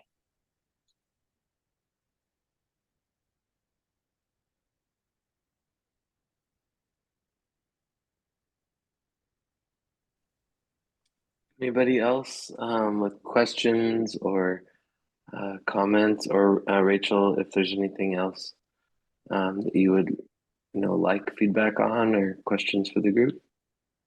Anything? Thank you. I apologize I didn't respond to everyone individually. I'm trying to keep up in the chat. I'm still reading Ashley's comment, but I want to thank you all for your feedback. And it absolutely was about McQueen and my relationship. And I never really thought about the dog whisperer. And my mom, like, she trained dogs. She was so good at that. And I never even considered that that I sort of, not that I have that aspect of it, but I'm a dog whisperer now in my own way with McQueen. And so thank you for sharing that. That's very like touching to me and makes me feel closer to my mom in a way, who I miss dearly. She, I didn't talk much about that relationship, like I think Michelle had mentioned, but my mom was my best friend. And so that was a huge loss. And so to feel that connection with her just by you saying, I'm also sort of a dog whisperer, that touches me deeply. So thank you. And yeah, this was absolutely about my relationship with McQueen. So when I write the way the story would be told in the digital story, I will definitely try to keep that purpose in mind as I write. And thank you all for your feedback. I really appreciate it. Yeah, thank you for sharing. I just heard in one more little piece of feedback, I suppose, is just hearing you talk just now, something that feels like, and maybe again, like others have said, maybe this is a different story, but in what you're just saying, it also makes me realize that there's a story within this story about your relationship, not just to McQueen, but to your mom. And that sounds like now I don't know, like there's that potential there is something you could consider exploring in this story as well. Can I just say, notice how everybody is saying McQueen? We're not saying your service dog. Like we're saying we're on first name basis now with your buddy. I don't know. Well, thanks again, Rachel. We'll go ahead and move on. I'm trying to see the chat here. Is there anybody who feels ready to jump in next and share their story? And then also we need a facilitator. I'm not, even like behind everyone else in terms of generating a story, but I could share a couple ideas and just see what questions or things I could consider in my ideas, so I could jump in for that. I could try facilitating since I haven't participated yet. Is that okay? Yeah. Thank you today for being here, Paul, and I really appreciate you sharing your story with us. Before we start, I know you just said this, but I'm just going to pretend you didn't. Is there anything that you would like us specifically to listen for or to provide you feedback on? Yeah, I don't think anything more than what I already said, just any things I could consider in the stories that I have in my head as possible ones to share. Thank you. I look forward to hearing this if you're ready to start. Yeah. So one, I'll start with an idea. I'm on vacation right now with my family, and so I was like, oh, what could I like? Seems kind of annoying to make a video about being on vacation. But I also sort of struggle with my family and talked in therapy recently about like in preparation for going on vacation, like about the concept of masking, which I thought was important in just trying to make sense of my experience of being around my family. And so I had this idea of, um, I don't know, it just doesn't feel exactly like a story, but almost like I considered using some audio and of like my family, maybe kind of almost white noise-ish, like maybe not trying to get stuff where the content of what's being said is as important as just like family noise. Um, and maybe some images from time with them, or I don't know, I haven't thought about the images as much.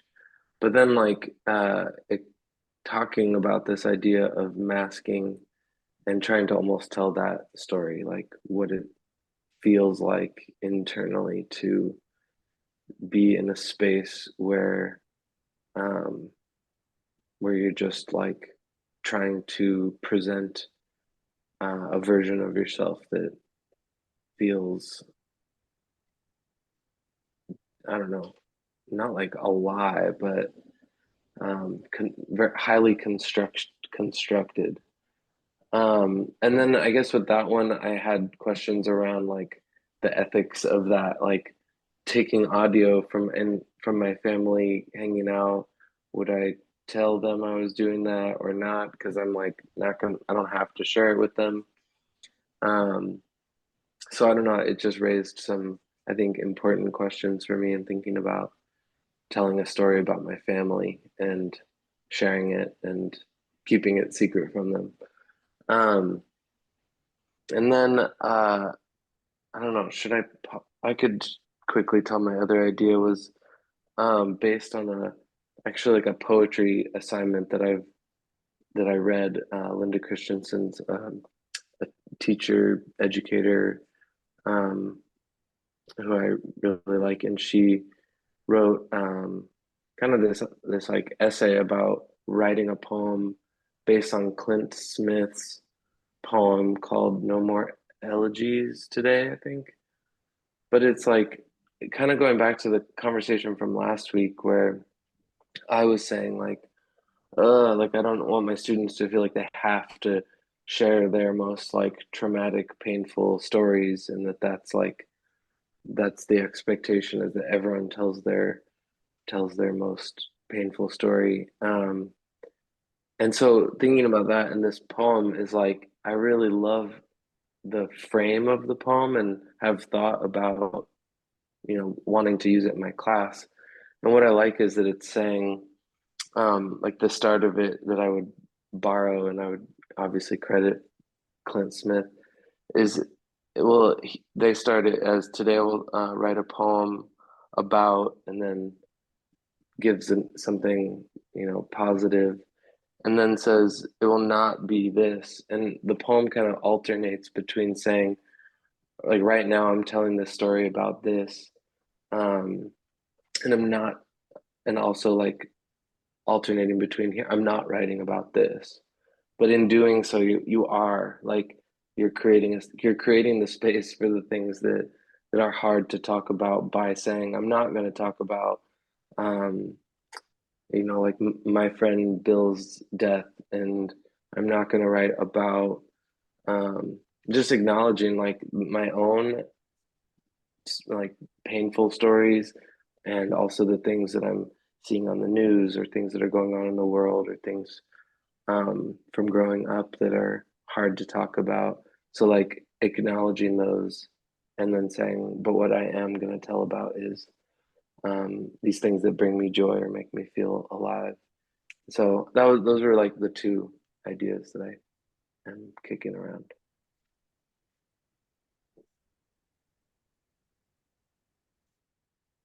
Thank you, Paul, for sharing today those two ideas. And I would have loved to have taken notes, because there were some terminology and concepts that I personally wasn't as familiar with, that probably have to do with specific therapy terms that I'd love to learn more about. I was really interested when in your first story. Oh, I didn't ask you. Well, I did ask you how you would like the feedback, but I guess my impression on the first story, or my thoughts about the first story, were, you had said the ethical concerns around whether, obviously sharing audio, which is, I think it is an ethical concern and something we can discuss more. But what I found interesting was you said that it would be sharing a story about your family. And what I got from the first part of what you were saying was, really, this is a story about how you feel around your family, and the faces or the personas that you sometimes probably feel necessary to be with your family. And that, I feel, is something that maybe everybody can relate to. That's a very universal. Maybe not all people feel it with their family, or maybe they feel it when they're at their work, or when they're with a group of friends, or in some social situations. So I felt like there was a real universal aspect to that. I'm not sure, and I would love Rob's input on this. I'm not sure how to deal with the specific ethical issues around recording family, but I liked your idea of having it be a more fuzzy background sound. Then it becomes less literal, and it keeps it personal, and it keeps it about your experience, which is your experience, and it's yours, and it's I hate the word legitimate, but it's real, and it's something that is yours to share. I also thought it was interesting on the second one, and I'll be quiet so everyone else can participate. But there was something about that poem of going back, of saying what you did, what you are going to say, and what you aren't going to say, that I almost felt like could work with your family. You could almost take those two ideas into one, which is, this is what I share with my family, but this is what I'm not sharing about how I feel or what I'm going through. There was kind of an interesting parallel with that. Don't know if you'd want to do that, but it was an idea. Thank you for sharing, and let me know if there's any questions you have of me, and then maybe I could open it up to the group and see if anybody else would like to share what they experienced listening to the story.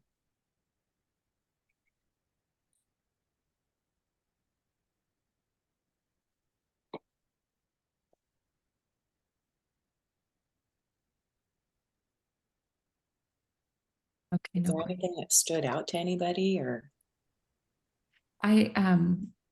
Paul, your two stories, I felt also were at first, very different. And then there was that similarity as you were discussing more about the poem and the essay that revealed to you the compare and contrasting, the talking about it, but not talking about it, but really talking about it. And it made me, for sure, I want to learn more about your first story, because you said a line about feeling highly constructed. That are you yourself? So I was wondering, where does that highly constructed position come from? Are you feeling pressured to do that? Is that an expectation? Is that just what happens in how you engage with your family, so that the time that you spend together is just easy? Like there's a lot more to that. That was like, wow, I would like to understand more about that. And then what's really amazing though is that is similar, but also is very different from your second story, because I'm kind of thinking of the prior work that you shared with us with working with children with trauma, that whole issue of talking, but not talking about something, but really talking about that. Trying to find that safe space there, that there has to be vulnerability, and there has to be like authenticity. There has to be a real piece of yourself in that, but there's also like this shade part where like you can keep a distance and not get too close, which is also what was going on in your first story about like highly constructed. So I just want to know more stories from you, Paul, because obviously like you really intrigued me with these two out of all the stories you could come up with. You had two that are similar they have similar aspects, and one is almost superficial, and I have no idea what are the circumstances around that, so I'd like to understand that. And the other one, you have to be very real in the work that you're doing with the youth that you work with, and that was such a big contrast, even though as you're talking about that, I was thinking of the talking about it but not talking about it, but really talking about it. So I'll be thinking about this later, because I will want to know more. Thank you very much for sharing, Paul. I agree with Janelle.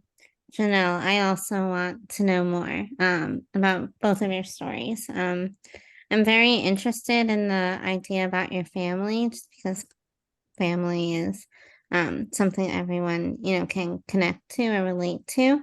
And one of my previous, it kind of struck me as you were sort of saying your ethical concerns about talking about your family.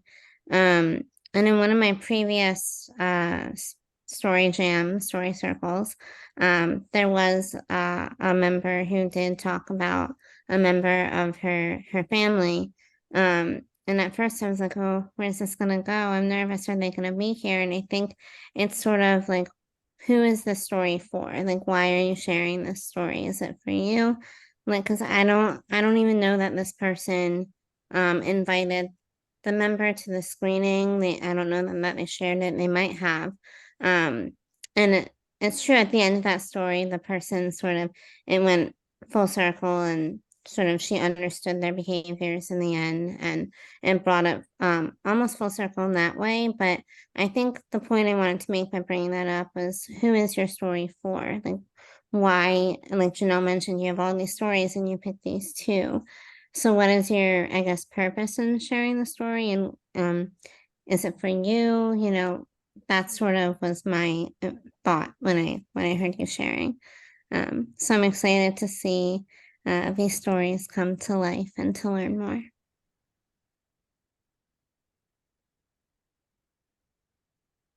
Does anybody have anything else to share today about the story?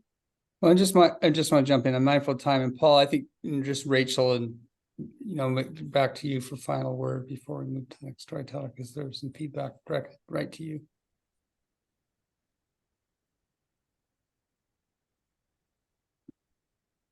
I just want to say thank you. That was really cool to hear your thoughts and questions, and really gets me thinking and feeling more excited to work on them. So thank you.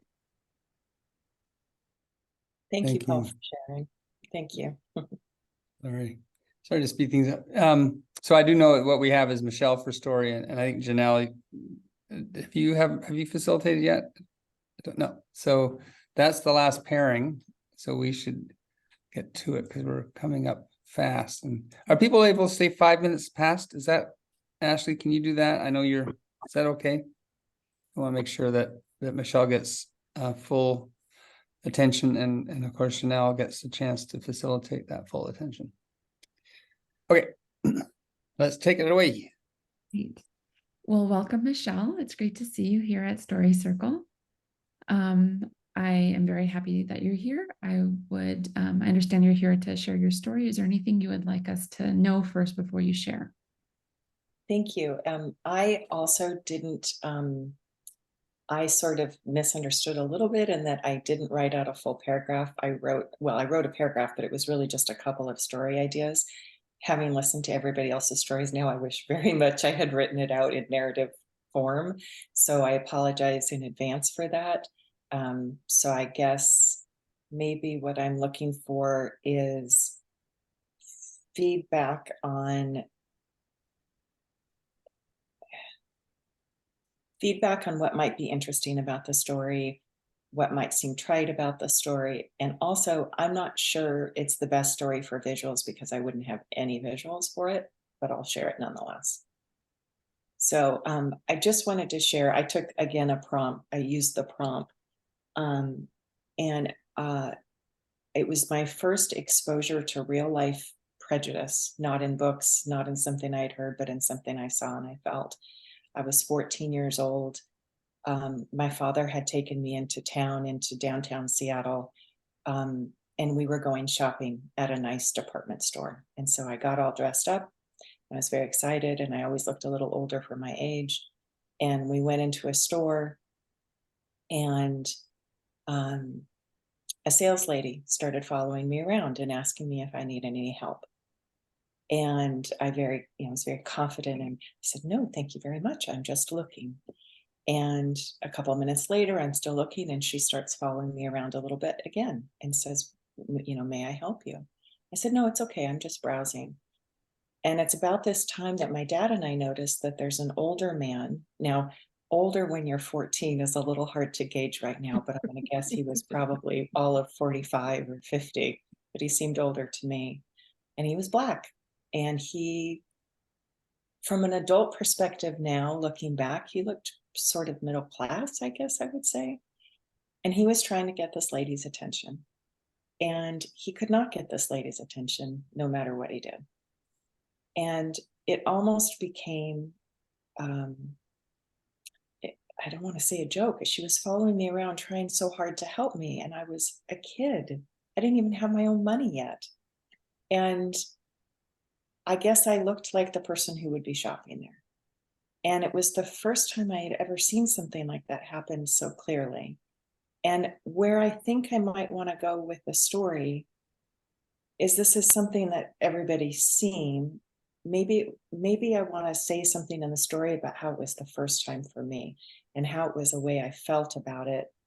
And the embarrassment I felt and the not knowing what to do. And I looked to my father, and he sort of shook his head at me without saying much. And I looked at the lady and I said, "The gentleman here is trying to get your attention and he needs your help. And I don't need your help, so please help." Now looking back as an adult, I don't know if that was the right thing to do. I don't know. I still to this day don't know what the right thing to do was. And I felt kind of ashamed about the entire experience. I can't take responsibility for it. But nowadays, I still don't know what I would have done other than maybe look to the gentleman and asked him, do you want me to say something? Should I stay silent about this? That was an experience that I had that stuck with me. I don't remember a ton about my childhood, but that is something that has stuck with me ever since I was a little kid. And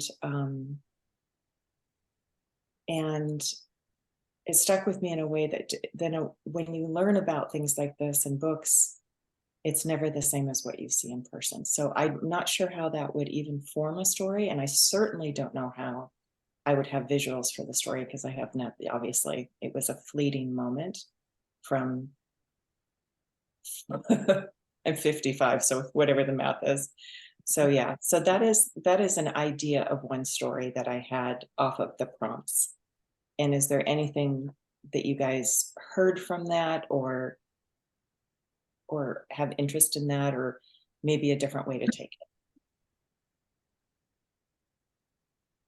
Thank you, Michelle. Yeah, thank you. Thank you for sharing that story. So it's very interesting that you're asking us on not only kind of like the processing part, but like ideas on how to express it visually. And so this first time exposure where you are mindful and aware of prejudice is now manifesting as a deeply ingrained memory that you have and something that you're still turning over in your mind. And it sounds like you're still very much processing that whole experience. And that's great to have that processing. We can always learn from processing. I am wondering if you were asking visually, this is just a visual idea for you, the idea of maybe having a shot of in a public department store and it's fuzzy, it's like blurry, you can't really see so you're not able to really focus in on distinct people, but you know that, by the stature, by the clothing, generally that it's a teenager, and by the stature and, heels and A-line skirt, that it's the person behind the jewelry counter or perfume counter, right? And you possibly could think about how you can use images out of focus and blurry to help tell this story, possibly. I just want to share that where you were going, I did not expect it to go where it went, because my first initial thought as you were telling this story was like, oh yeah, I've been followed before. And it was because they were worried I was going to shoplift. And so my whole reading and listening to your story was, I think she was probably worried you were shoplifting. And then later at the end, my thought was, I wonder if this older lady possibly was uncomfortable, right? And she just didn't want to. So if she wasn't following you to watch you for shoplifting, she followed you because you were safe and she was dealing with her own issues and not helping this gentleman at the counter. And so you have carried the story because you feel a lot of shame or a lot of embarrassment, you feel a lot of feelings about this. And yet possibly, we have no idea what was going on with her, but we could read it different ways. But as a kid, this is what you took from it. And as an adult, this is what you're processing from it. So what you were experiencing is, in the story you shared, it is unexpected. Like had you shared that story 20 years ago in a separate setting, you might get different interpretations, and you shared it here and you're getting my interpretation as I listen to your story. And I think that is really exciting about the power of story too, is that we have connections. I connected to your story. Oh yes, I've been followed in a department store. I know where this is going. And then unexpectedly I didn't. I was really thrown off. And then at the end I was like, oh yeah, now I can totally understand. I understand this now again. So I hope that what I'm able to share with you is helpful. And I would just ask if, as you are processing this story, what particular moment was the most uncomfortable for you in that whole situation? Because you had a number of discomforts. She was trailing you. You were then at the counter. And there was this awkward kind of pause moment where your father's shaking his head. And then there's the moment where you're saying, I don't need your help, but this man does. Thank you. Can I respond to that? Because you're bringing up something that I'm trying to get to that's so hard. It's so fuzzy, but I was raised pretty strictly about respecting elders. And there was this awkwardness for me that I felt like I was seeing, because actually the saleswoman was young. She was probably 20. So she wasn't that much older than me. And so it felt like I was watching this man be so disrespected on so many levels. And then yet she was still my elder too, and, I was kind of raised, I don't know, it's hard to explain. That's what I'm trying to get to. I was watching something that was obviously prejudiced, but then just also everything about it was so wrong, and yet I just knew I couldn't fix it. And I didn't know what to do. I didn't know what my role was. So I guess that's kind of where I'm trying to get to, but haven't been able to put the right words to. But thank you for the feedback. And just to piggyback a little bit on what's in the chat with the questions, what you were saying at the end, I thought was really important, about not knowing what you should have said.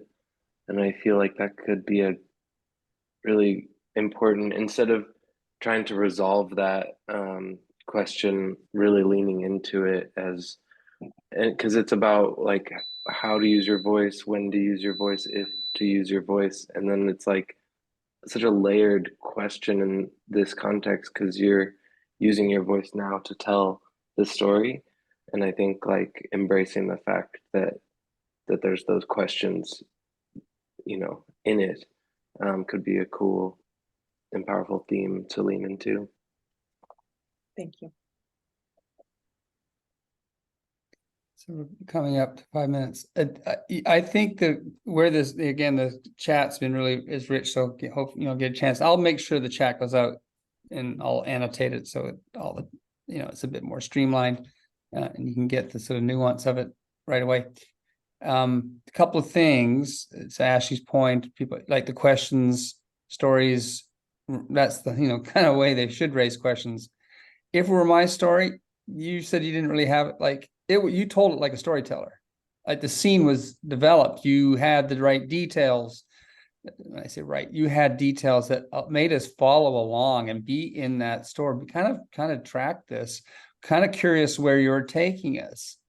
And then having these intersectionalities happening, and we had to make adjustments, and so it means we're invested in the story. So if it were me, I wouldn't stray too far away from what you provided as a story. Just tell it straight up, kind of like a memory with this, but you're reflecting back. And now I think that's really a great way to be as a storyteller in this moment. I would just don't worry about the visuals, whether they're blurry or not, because we are entered that department store. So it could be something more to, why am I telling this story now?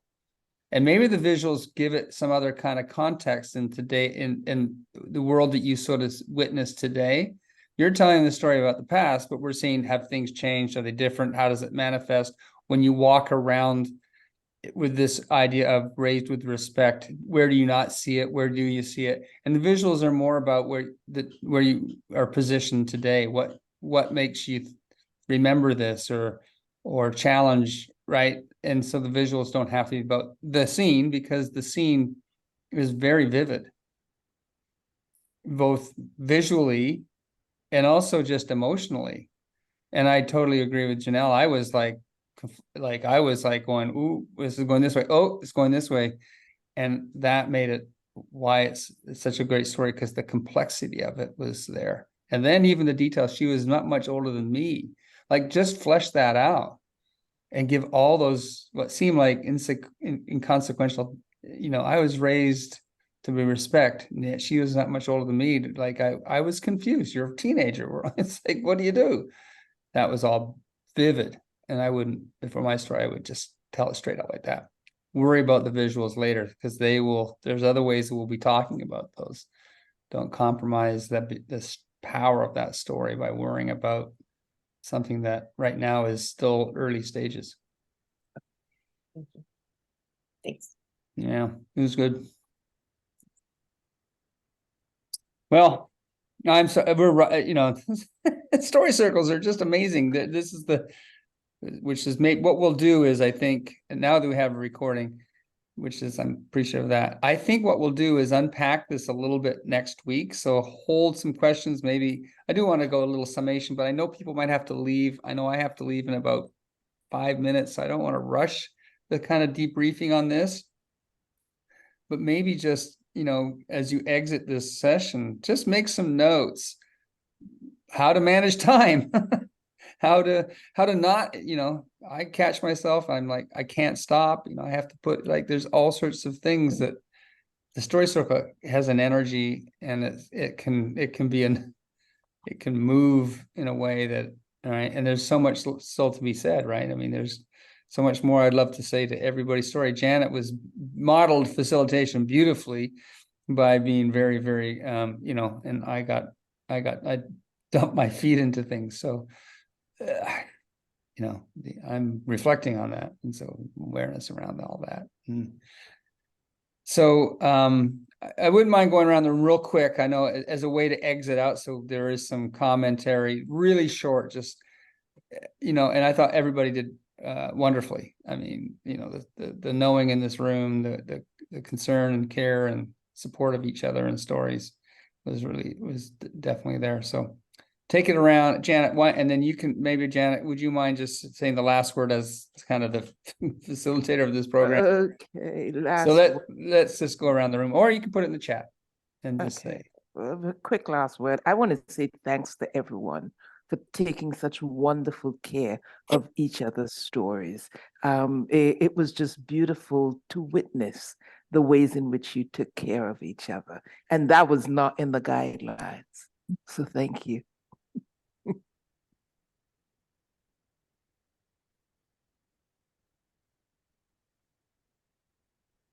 Okay, and I put a reflective bit in the, go ahead, Rob. Well, because I didn't get a chance, Paul, I just want to also say the affirmation of that you approach things, and I just was like, ooh, because it was sort of different. You said, I just want the soundscapes, the ethics of that.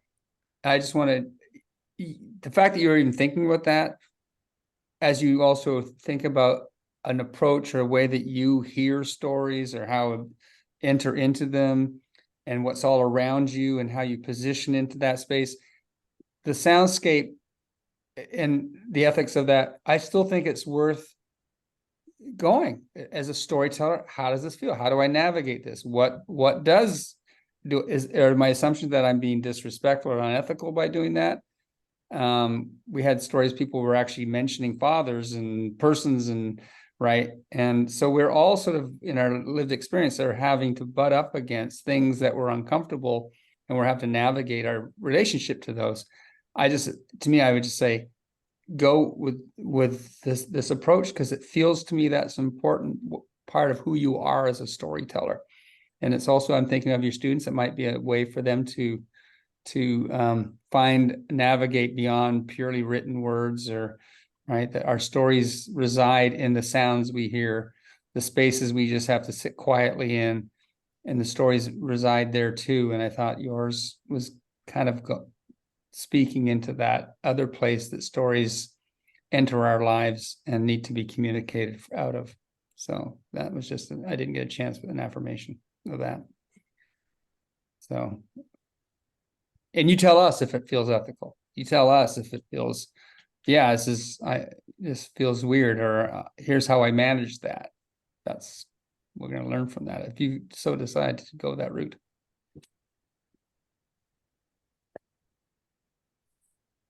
Okay. Beautiful. This is great. Next week we'll do a little catch up. It really was because I think these stories are cooking. They're in this in your and so just next week the main thing is to kind of focus on that. So because we're going to do a short check-in around your stories. We're also going to look at WeVideo. We'll do that next week. How to record using WeVideo. So putting the words, the concepts into some kind of way of hearing it through your voice. We'll talk about next week. So I'm glad we spent that time on the story circle and really dug in a bit into the ethics and got a little bit extra time on that. That's going to set up so much better for week 9 than I think we've had in any session like this before, because there's been so much consideration. So without further ado, 10 minutes past, go have a wonderful rest of your day, and email if you have any questions, but the follow-up will be coming shortly. And we'll make sure Corinna's caught up too. Email Jan and I if you have a script you want to share right now. That's fine. Send us what you're working on, or you want feedback. Send it to your colleagues here. That'll all be in the follow-up. So we want to make sure that you're supported in the storytelling component part of it. And yeah, have a great rest of your day. Thanks. Okay. Thanks, Bye. everyone. Thank you. And be well. Everyone that's not feeling under the weather or a little stressed out, get better, feel well, Yeah. and be Thank safe. you. Bye. Bye. Okay. They're good. They're very good. Good.